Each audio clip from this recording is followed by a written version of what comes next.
Hello friends, இன்னைக்கு நம்ம பார்க்க போகிறது ஒரு மிரர் ஒர்க் வச்சு ஒரு டிசைன் தான் சொல்லி கொடுக்க போகிறேன். ஒரு நார்மல் ரவுண்ட் நெக் தான் போட்டிருக்கேன். இந்த ரவுண்ட் நெக்கில் நம்ம எப்படி ஒரு மிரர் டிசைன் ஒர்க் பண்ணலான்னு சொல்ல போகிறேன். வீடியோ ஸ்கிப் பண்ணாமல் ஃபுல்லாக பாருங்கள். சப்ஸ்கிரைப் பண்ணாமல் பார்க்குறவங்க சப்ஸ்கிரைப் பண்ணிவிட்டு பாருங்கள். நிறைய பேர் சப்ஸ்கிரைப் பண்ணாமல் பார்க்குறீங்க. இப்போ நான் கோல்டன் கலரில் த்ரெட்டு தான் எடுத்திருக்கேன். இந்த த்ரெட்டு பார்க்க எப்படி இருக்கும்னா ஜர்தோசி மாதிரியே இருக்கும். ஆனால் இது ஸ்ப்ரிங் கிடையாது, த்ரெட்டு தான். இந்த த்ரெட்டுலே டபுள் த்ரெட்டாக எடுத்திருக்கேன்.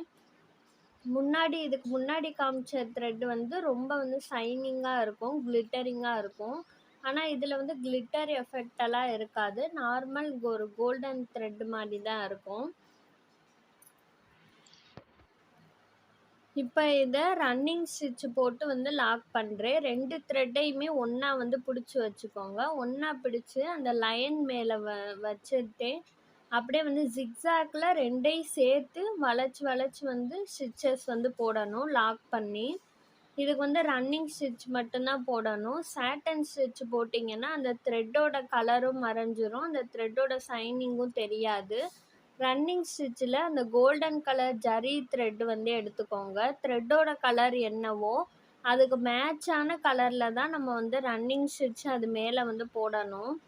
இப்போ பாருங்கள், அந்த வளைவு வர்ற இடத்துலலாம் நான் த்ரெட்டை கரெக்டாக வளைச்சி ஃப்ரேமை லைட்டாக மூவ் பண்ணிக்கோங்க. மூவ் பண்ணிவிட்டு அந்த த்ரெட்டை அதுக்கேற்ற மாதிரி அந்த வளைவுக்கு ஏற்ற மாதிரி வச்சுட்டு பொறுமையாக நம்ம ஸ்டிச்சஸ் பண்ணிக்கலாம். இது நான் யூஸ் பண்ணுறது மேனுவல் ஜிக்ஸாக் எம்ப்ராய்டரி மிஷின். இதில் நம்ம மேனுவலாக நம்ம கற்றுக்கிட்டோன்னா நிறையா டிசைன்ஸ் நம்மளாவே ஓனாக க்ரியேட் பண்ணிக்கலாம். இதே கம்ப்யூட்டர் மிஷினில் நமக்கு பிடிச்ச மாதிரியான டிசைன்ஸை க்ரியேட் பண்ண முடியாது. அதில் இருக்கிறத தான் நம்ம யூஸ் பண்ணி போட முடியும். ஆனால் இதே மேனுவலில் நம்மளோட க்ரியேட்டிவ்க்கு ஏற்ற மாதிரி எப்படி வேணாலும் டிசைன்ஸ் போட்டுக்கலாம். என்ன கேட்டால் பிகினர்ஸாக இருக்கவங்கெல்லாம் மேனுவல் மிஷின் வாங்கி யூஸ் பண்ணுறது தான் நல்லது. அதில் நீங்கள் நல்லா பழகிட்டிங்கன்னா நிறையா ப்ளவுஸ் ஆர்டர்ஸ் எடுத்து வீட்டில் இருந்தே நீங்கள் நிறையா ஏர்ன் பண்ணிக்கலாம். இப்போ நெக்ஸ்ட்டு ஸ்டோன் செயின் தான் ஸ்டிச் பண்ணுறேன். ஸ்டோன் செயினை அந்த ஜிக்ஸாக் வித்தில் வச்சு ஸ்டிச் பண்ணுறேன். அதாவது இந்த மேனுவல் ஜிக்ஸாக் மிஷினில் ஜிக்ஸாக் பாயிண்ட்டுன்னு இருக்கும். 0 to 5 வரை இருக்கும்.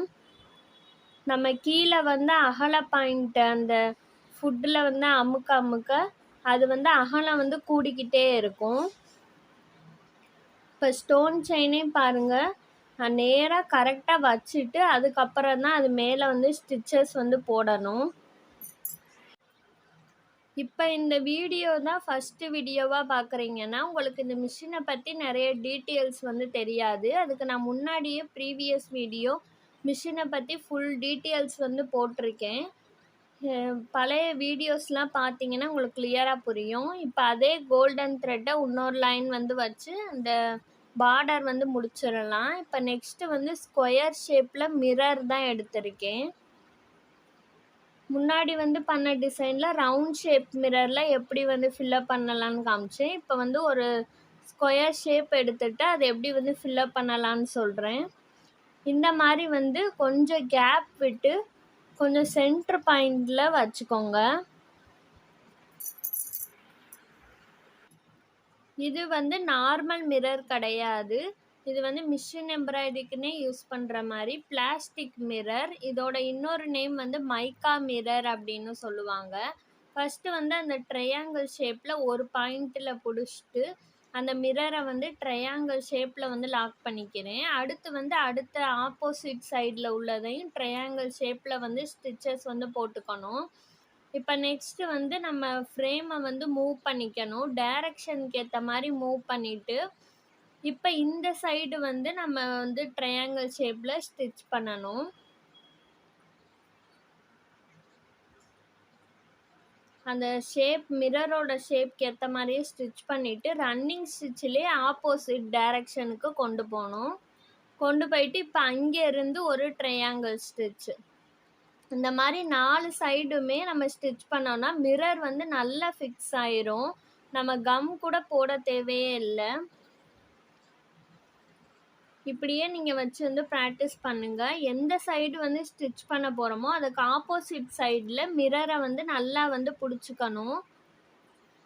பிடிச்சிட்டு அந்த ட்ரையாங்கிள் ஷேப்பை வந்து கொஞ்சம் கொஞ்சமாக ஸ்டிச் பண்ணிக்கிட்டே வரணும். ட்ரையாங்கிள் ஷேப் ஓரளவு ஸ்டிச் பண்ணதும் ரன்னிங் ஸ்டிச்சிலே ஆப்போசிட் சைடு வந்து கொண்டு போகணும். இப்போ ஆப்போசிட் சைடும் ட்ரையாங்கிள் ஷேப்பில் வந்து ஃபில் பண்ணுறேன். ரொம்பவே ஈஸி தான். ஸ்கொயர் ஷேப்பில் இருக்கதை இந்த மாதிரி 4 சைடுமே ஸ்டிச் பண்ணாதான் மிரர் வந்து நல்லா ஃபிக்ஸ்டாக இருக்கும். அதே மாதிரி ஆப்போசிட் டைரக்ஷனில் பண்ணும்போது நம்ம ஃப்ரேமை வந்து ரொட்டேட் பண்ணிக்கணும். இப்போ நான் போடுறது சாட்டன் ஸ்டிச்சு தான். இந்த மாதிரி ஃப்ரேமை ஃபுல்லாக வந்து கொஞ்சம் கேப் விட்டுட்டு வந்து ஃபில் பண்ணிக்கோங்க. அந்த கேப் வந்து எதுக்காண்டின்னு நான் எடுத்து சொல்கிறேன்.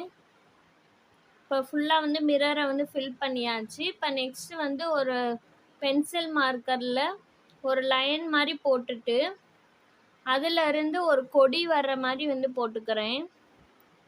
ஒரு சின்னதாக கொடி டிசைன் மாதிரி போட்டுக்கிறேன். டாட்டா இந்த மாதிரி போட்டுட்டு அது மேலே வந்து பட்டன் ஸ்டிச் வந்து போடுறேன். பட்டன் ஸ்டிச் போட்டு இன்னொரு லைனில் ரன்னிங் ஸ்டிச்லேயே கொண்டு போய் பட்டன் ஸ்டிச்சு. ஆப்போசிட் சைடும் அதே மாதிரியே பட்டன் ஸ்டிச் போடணும். இந்த மாதிரி போடும்போது அழகாக இருக்கும். இதுவுமே பிகினர்ஸ் எல்லாருமே வந்து ஈஸியாக போடலாம். பட்டன் ஸ்டிச்சு தான். ஒரு டாட் மாதிரி போடுறது தான் பட்டன் ஸ்டிச் அப்படின்னு சொல்லுவாங்க. நடுவில் வந்து கொஞ்சம் கேப் மட்டும் விட்டுக்கிடுவோம். இப்போ ஃபுல்லாக முடிச்சாச்சு. இது அப்படியே வந்து விட்டால் நல்லா இருக்காது. அந்த மிரரை சுற்றி வந்து நம்ம அவுட்லைன் வந்து கொடுக்கணும். அதுக்கு நான் கோல்டன் கலர் த்ரெட்டையும் வந்து எடுத்திருக்கேன். இந்த த்ரெட்டெல்லாம் எங்கே கிடைக்கும் அப்படின்னா நீங்கள் ஆரி ஒர்க் ஷாப்பில் டோரி த்ரெட் அந்த மாதிரி கேட்டு பாருங்கள். இல்லைன்னா கோல்டன் கலர் கிளிட்டர் த்ரெட் அந்த மாதிரி கேட்டிங்கன்னா உங்களுக்கு ஃபோட்டோ காமிச்சு கேட்டால் கிடைக்கும். இப்போ அந்த மிரரை பாருங்கள், ஜிக்ஸாக் ஷேப்பில் வந்து அவுட்லைன் வந்து கொடுக்குறேன். ஃபஸ்ட்டு வந்து இந்த மாதிரி கொடுத்துட்டு வளைவாக கொடுத்துட்டு அதுக்கு ஆப்போசிட் சைடில் அடுத்த இதை வந்து கொடுக்கணும். நம்ம ஒவ்வொரு மிரருக்கும் தனித்தனியாக கட் பண்ணி அவுட்லைன் வந்து கொடுத்தா டைம் தான் வேஸ்ட் ஆகும். அதுக்கு இந்த மாதிரி வந்து கொடுத்தீங்கன்னா ஈஸியாக நமக்கு ஒர்க்கும் முடிஞ்சிடும், ஃபினிஷிங்கும் நல்லாயிருக்கும். இப்போ ஜிக்ஸாக் ஷேப்பில் வளைச்சி அடுத்த ஆப்போசிட் சைடு கொடுத்துக்கிறேன். இப்போ ஃபைனல் அவுட்லுக்கை வந்து பாருங்கள் எப்படி இருக்குன்னு. இந்த வீடியோ யூஸ்ஃபுல்லாக இருந்துச்சுன்னா கமெண்ட் பண்ணுங்கள். அதே மாதிரி ஒரு லைக் பண்ணுங்கள். அது எனக்கு இன்னும் நிறைய வீடியோஸ் போட வந்து யூஸ்ஃபுல்லாக இருக்கும்.